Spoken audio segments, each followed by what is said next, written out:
Nah ini sifat ini tercela ya, karena berarti dia seolah-olah lebih tahu daripada Allah Subhanahu Wa Taala.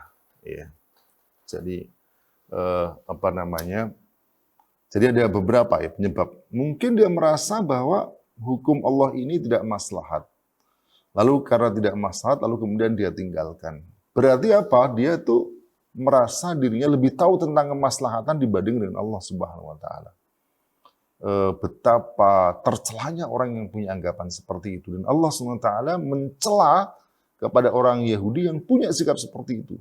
Dalam surah Al-Baqarah Allah SWT berfirman, Kul a'antum a'lamu amillah. Katakanlah, apakah kamu yang lebih tahu? A'lamu amillah atau Allah Subhanahu Wa Taala. Apakah kamu yang lebih tahu tentang Allah Subhanahu Wa Taala? Ya.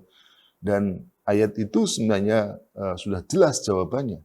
Karena Allah Subhanahu Wa Taala lebih tahu atas itu semua.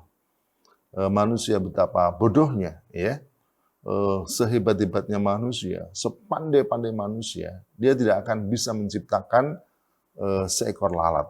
Jangankan membuat seekor gajah yang besar, hanya lalat yang kecil pun tidak bisa. Itu menunjukkan betapa bodohnya manusia. Lalu bagaimana dia merasa lebih pintar daripada Allah Subhanahu Wa Taala? Bahkan bukan hanya satu lalat, ya, manusia dengan keilmuannya, tidak ada seorang pun yang bisa membuat sebutir jagung, sebutir beras, tidak akan bisa dengan akalnya, dengan ilmunya. Lalu bagaimana mungkin dia merasa lebih tahu daripada Allah SWT? Sehebat-hebatnya manusia, tidak ada seorang pun manusia yang tahu apa yang terjadi setahun lagi. Jangankan setahun lagi, sebulan lagi, seminggu lagi, sehari lagi, bahkan nanti terjadi apa, tak ada seorang pun manusia yang tahu. Lalu bagaimana mungkin dia merasa lebih tahu daripada Allah Subhanahu Wa Taala sehingga berani menolak syariat Allah Subhanahu Wa Taala dan memilih-milihnya. Ini cocok buat kita dan ini tidak cocok buat kita. Bahkan Allah Subhanahu Wa Taala memberikan ancaman yang sangat keras kepada orang yang bersikap seperti itu. Ya. Afatu'minuna biba'dil kitabi wa takfuruna biba'd. Ya, apakah kamu beriman kepada sebagian Alkitab dan ingkar pada sebagian yang lain? Lalu Allah SWT memberikan satu ancaman kepada mereka yang seperti itu. Fama jaza'u may yaf'alu dzalika minkum. Tidak ada seorang pun yang